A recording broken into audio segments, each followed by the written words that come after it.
दोस्तों, Indian idol में Sunday यानी आज के एपिसोड में महान गीतकार संतोष आनंद आने वाले हैं।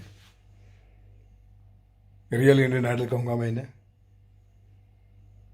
इंडियन आइडल इसलिए क्योंकि हमारे जो भारत कुमार मनोज कुमार साहब, उनकी बहुत सारी फिल्मों में संतोष आनंद जी ने अपने प्यारे प्यारे अल्फाज, बोल, बहुत अच्छे अच्छे गाने लिखे, जिनका एक गाना एक प्यार का नगमा है, मौजों की रवानी है।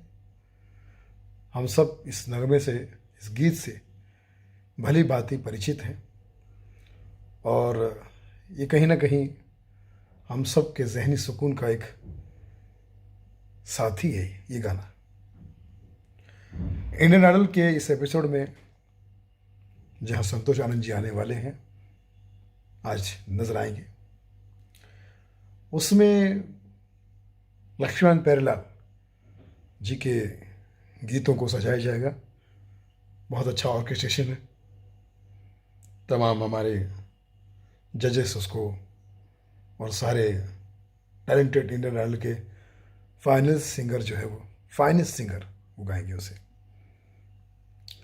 एक चीज़ मुझे थोड़ा सा शिकायत हुई नेहा कक्कर जी से कि नेहा जी, आपने कहा कि अनाउंसमेंट किया वहाँ पर खुलेआम कि मैं आपको 5 लाख रुपए गिफ्ट करना चाहती हूँ।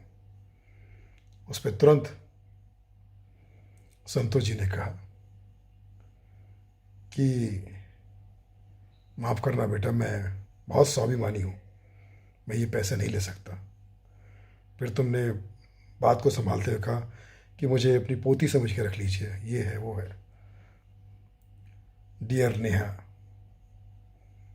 तुम कद से भी छोटी हो उनके सामने, एज में भी छोटी हो, और तुम्हारे आचार विचार में भी वो लाचार तुम उन्हें समझ रही हो। संतोष आनंद बहुत बड़ा नाम है, जिनके गाने सुनकर हर किसी को संतोष भी मिलता है और आनंद भी मिलता है। इतने बड़े कवि, इतने बड़े गीतकार, उनके बारे में तुम जानती क्या हो? उन्होंने पूरी जिंदगी गीत,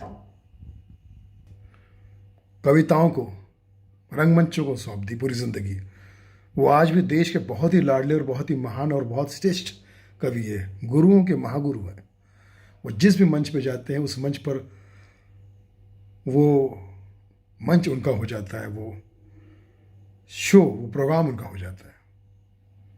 और आप उनको 5 लाख रुपए देने के लिए कैमरे के सामने, मीडिया के सामने अपना ये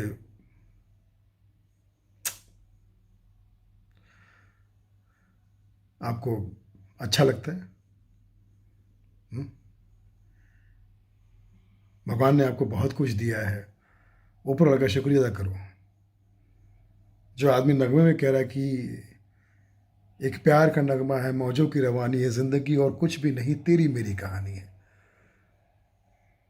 उस आदमी को तुम पैसे से इस तरह से, तुम्हारे दिल में था तो उनको बाइज्जत घर पे बुलाती, वहाँ पर उनके परिवार के सामने, अपने परिवार के सामने उनको थैंक्स करती, और फिर जो उनका सम्मान करना हो या जो भी उनको, तुमको जो भी तुम्हारी श्रद्धा होती तुम कर लेती। इस तरह से दान धर्म का बाजारीकरण करना अच्छी बात नहीं है। भगवान ने तुम्हें बहुत दिया है नेहा, मालिक तुम्हें और भी दे, लेकिन इस तरह से रुहासा मुँह करके इस तरह से रुहासा काम करना अच्छा नहीं लगता मुझे। मैं समझता हूँ कि ये चीज़ तुम्हारे टोटल अगेंस्ट जा सकती है। अभी तुम इतनी बड़ी नहीं हुई हो, इतनी महान नहीं हुई हो। उन्होंने कहा ना कि जो बीत गया है वो दौर ना आएगा। ये दौर का हिसाब किताब होता है। खुदा के लिए कोई भी आर्टिस्ट ये ना समझे कि भैया हम हमेशा के लिए वैसे ही रहेंगे जैसे आज है। तो आपको ने जो किया है वो हम सब कलाकारों के लिए एक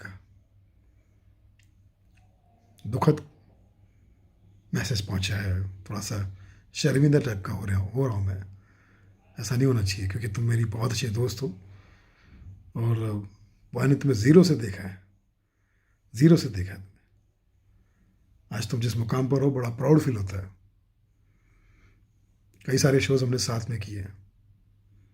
तुम बहुत अच्छी परफॉर्मर हो, बहुत अच्छी इंसान हो, लेकिन अब इस मुकाम पे जाके, इतने बड़े मुकाम पर जाके, टाइम कैमरे के सामने, टीवी के सामने आकर आप किसी के हालात का, किसी की मजबूरी का और किसी की परिस्थिति को अगर आप इस तरह से अपने स्टारडम को अगर तुम बताना चाहती हो, तो ये थोड़ा सा मुझे बुरा लगा। जिसने शोर के गाने लिखे हैं उसके सामने तुम शोर क्या करोगी? गुप्त दान करना है तो कहीं भी करो। दान का पहला ही फॉर्मेट होता है कि इस हाथ से दो तो उस हाथ को पता ना चले, और तुम शोर कर रही हो। शोर मत करो, खूब आगे बढ़ो, खूब आगे चलो। जिस शो में तुम पार्टिसिपेंट बन के आई थी, आज वहाँ की जज हो, ये अपनी मिसाल आप है।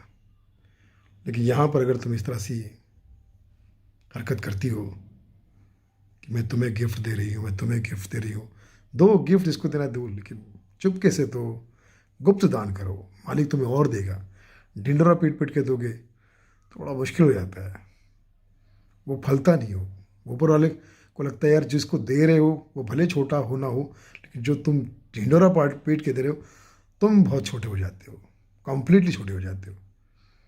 लेने वाला फिर ग्रेट हो जाता है कि अगर उसने नहीं लिया तो तुम्हारे बड़ेपन का कोई फ़ायदा नहीं, फिर मजाक बन के रह जाएगा तुम्हारा बड़कपन, अगर तुम इस तरह से ढिंडोरा पीटती हो तो। और सर ने कहा कि भैया मैं मोहताज नहीं हूँ, और वाकई नहीं हूँ। वो ना मोहताज है, ना उन्हें ताज का मोह है। वो पहुँचे हुए नहीं, वो लौटे हुए लोग हैं। उन्होंने शिखर पे झंडा गाड़ दिया और अब उसको नीचे से बैठ के देख रहे हैं, हम भी देख रहे हैं, वो भी देख रहे हैं, और कोई उस झंडे तक पहुंच नहीं पाया। ऐसे महान शख्सियत का, ऐसे महान कलाकारों का हमको पैर छूना चाहिए और सीखना चाहिए। ऐसे ये वो कलाकार हैं जो सदियों के बाद पैदा होते हैं। ये वो कलाकार हैं जिनका कोई हाथ नहीं पकड़ सकता, पैर पकड़ सकता है।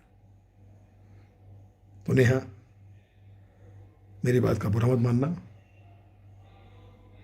क्योंकि कड़वा है मगर सच है। तुम बहुत आगे जाओगी, बहुत आगे जाना ही चाहिए तुम्हें। तुम ज़ीरो से शुरू हुई हो, तुमको मैंने देखा है, और तुम बहुत आगे जाओगी, ऐसे दुआ करता हूँ। जियो हज़ारों साल, यही तहल से दुआ दे रहा Sunil Pal. God bless you.